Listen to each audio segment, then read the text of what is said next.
Olá, queridas irmãs, queridos irmãos, meus amigos, minhas amigas.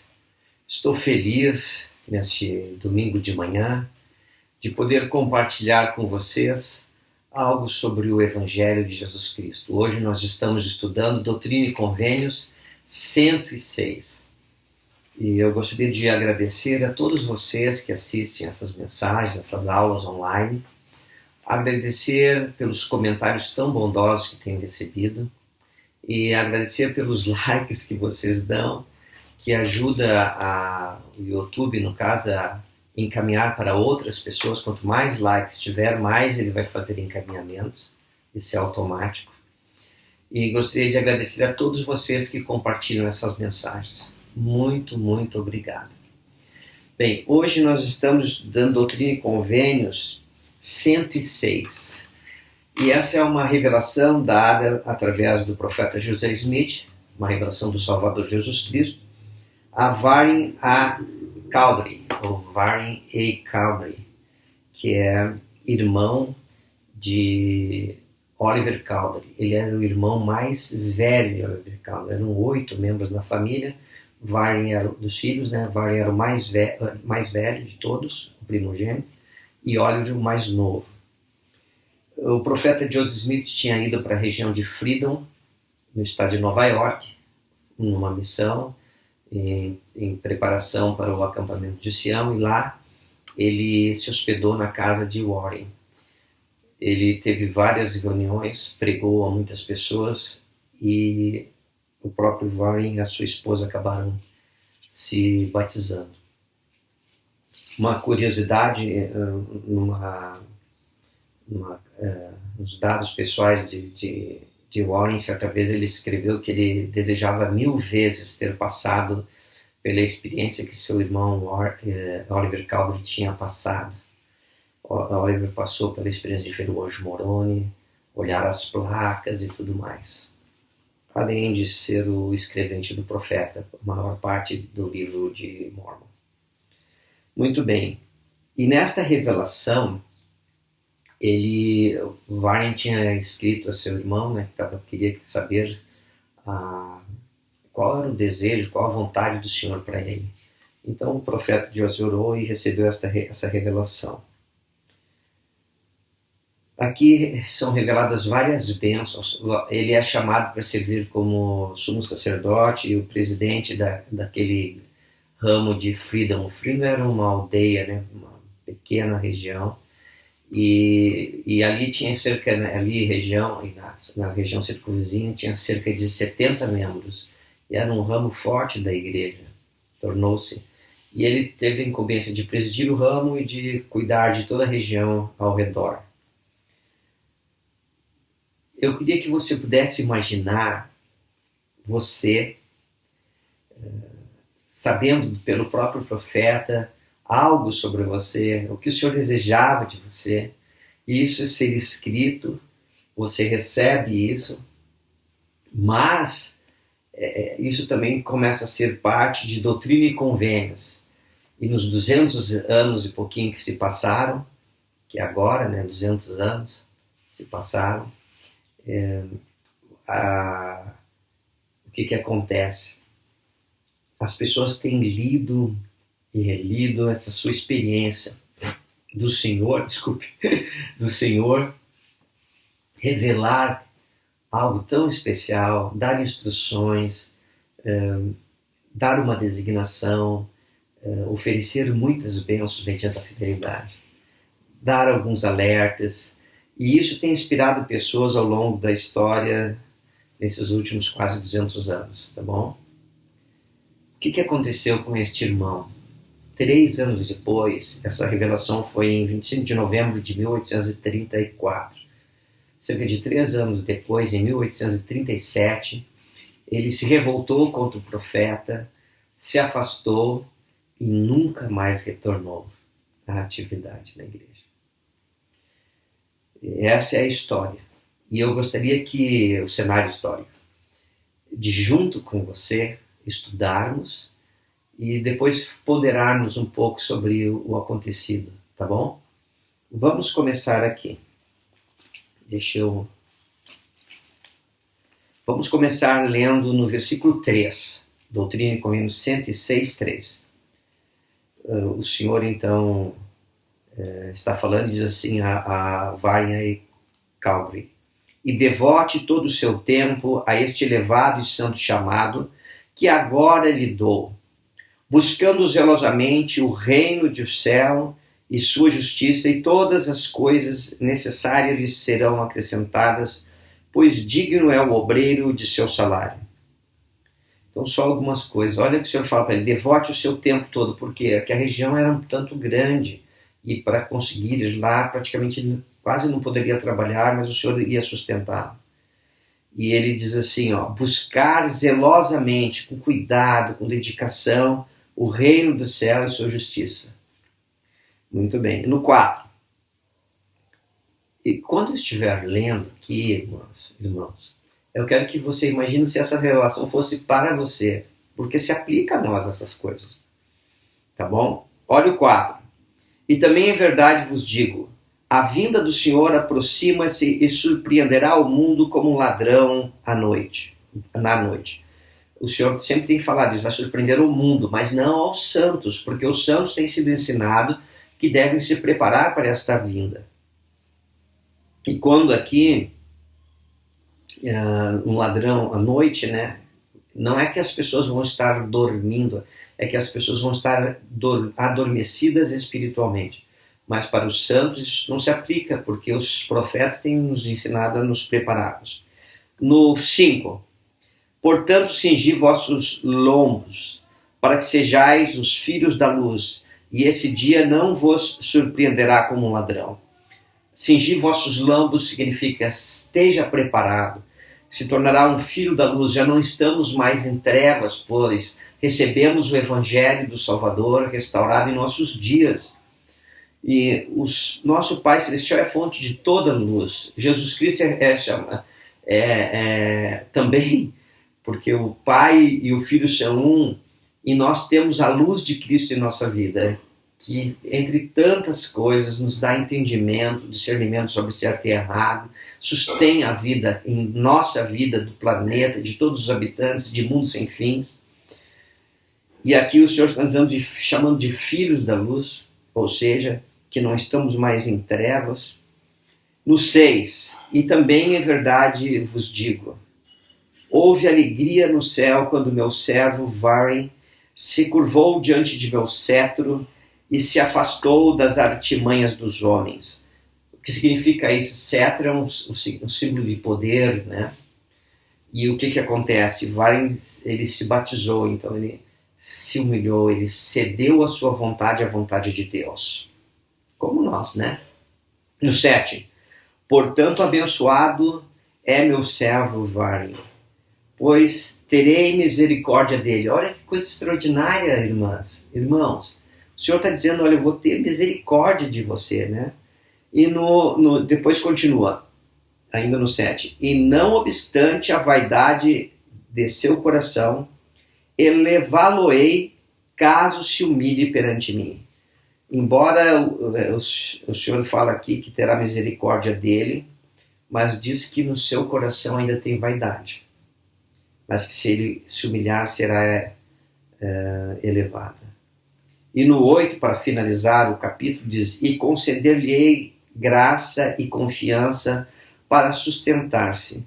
E se ele continuar sendo uma testemunha fiel e uma luz para a igreja, prepararei-lhe uma coroa nas mansões de meu pai, assim seja amém.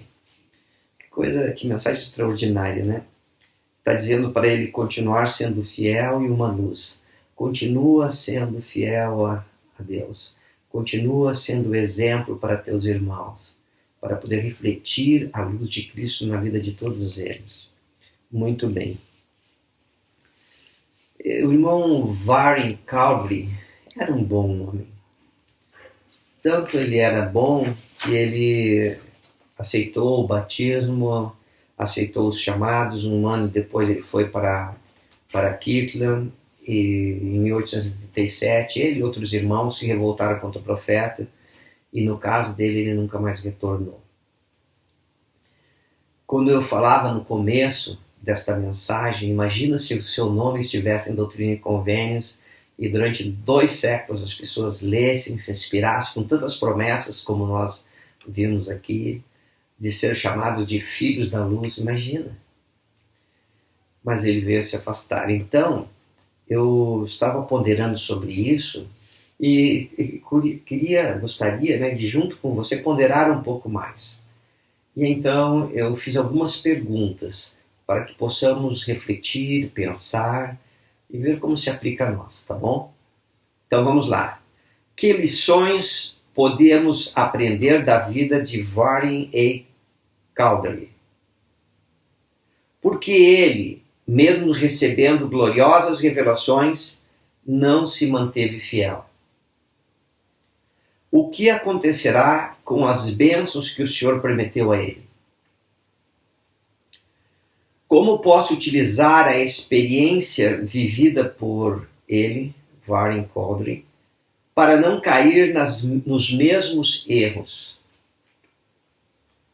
Por que algumas pessoas se afastam da verdade após terem recebido vários testemunhos? Como posso aumentar meu discernimento espiritual para não cair nas armadilhas de Satanás?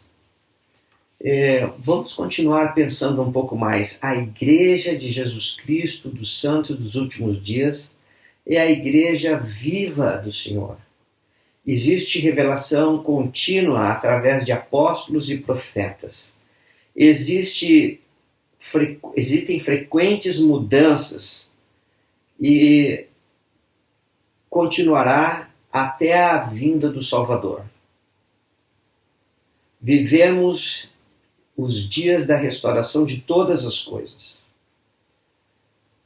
Devemos ter cuidado para não racionalizar quando novas revelações vêm, quando novos procedimentos são adotados.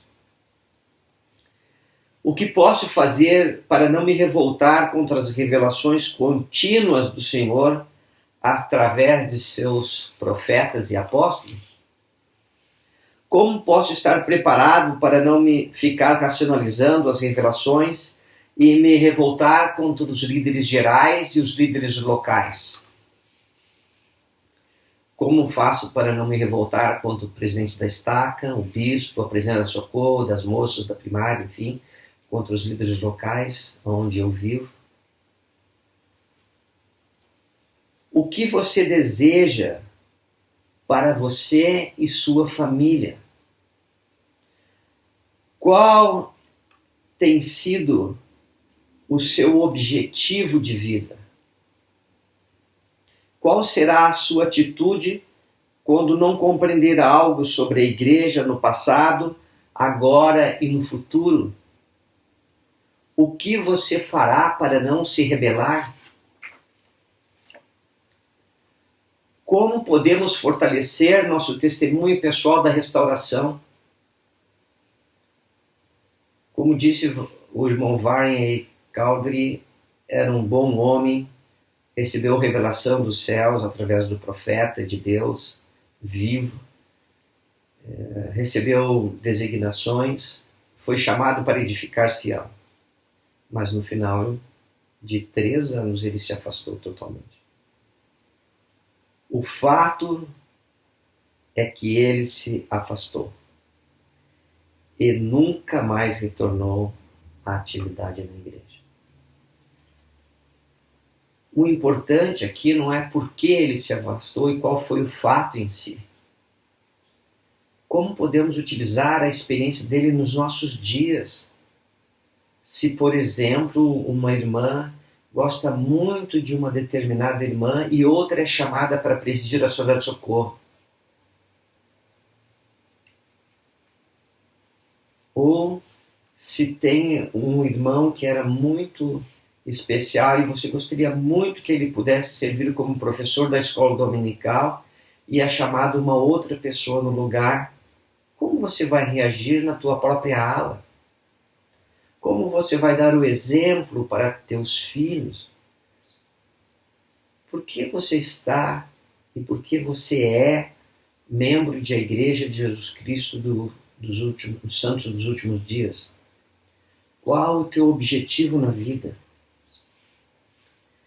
E se iremos continuar fiéis e perseverar até o fim.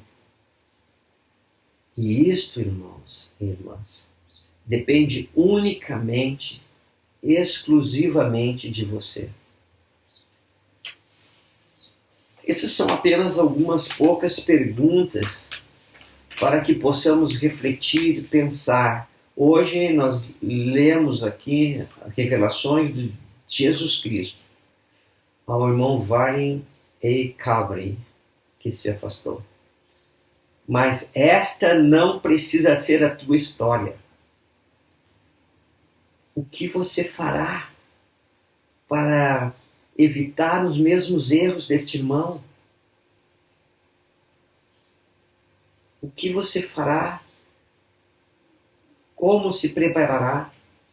Como está se preparando para continuar sempre sendo um membro fiel e perseverar até o fim, mesmo que você não compreenda todas as coisas? E esta é a mensagem que eu trago a vocês hoje. Sei que Jesus Cristo vive, Ele é o Salvador e Redentor. Presto-lhes o meu testemunho pessoal, que eu sei de todo o meu ser que José Smith é um profeta de Deus. E por ordem do Salvador Jesus Cristo, de nosso Pai Celestial, Ele restaurou o Evangelho em nossos dias. E desde aquela manhã de 1800, da manhã de primavera de 1820, nós temos profetas novamente sobre a terra.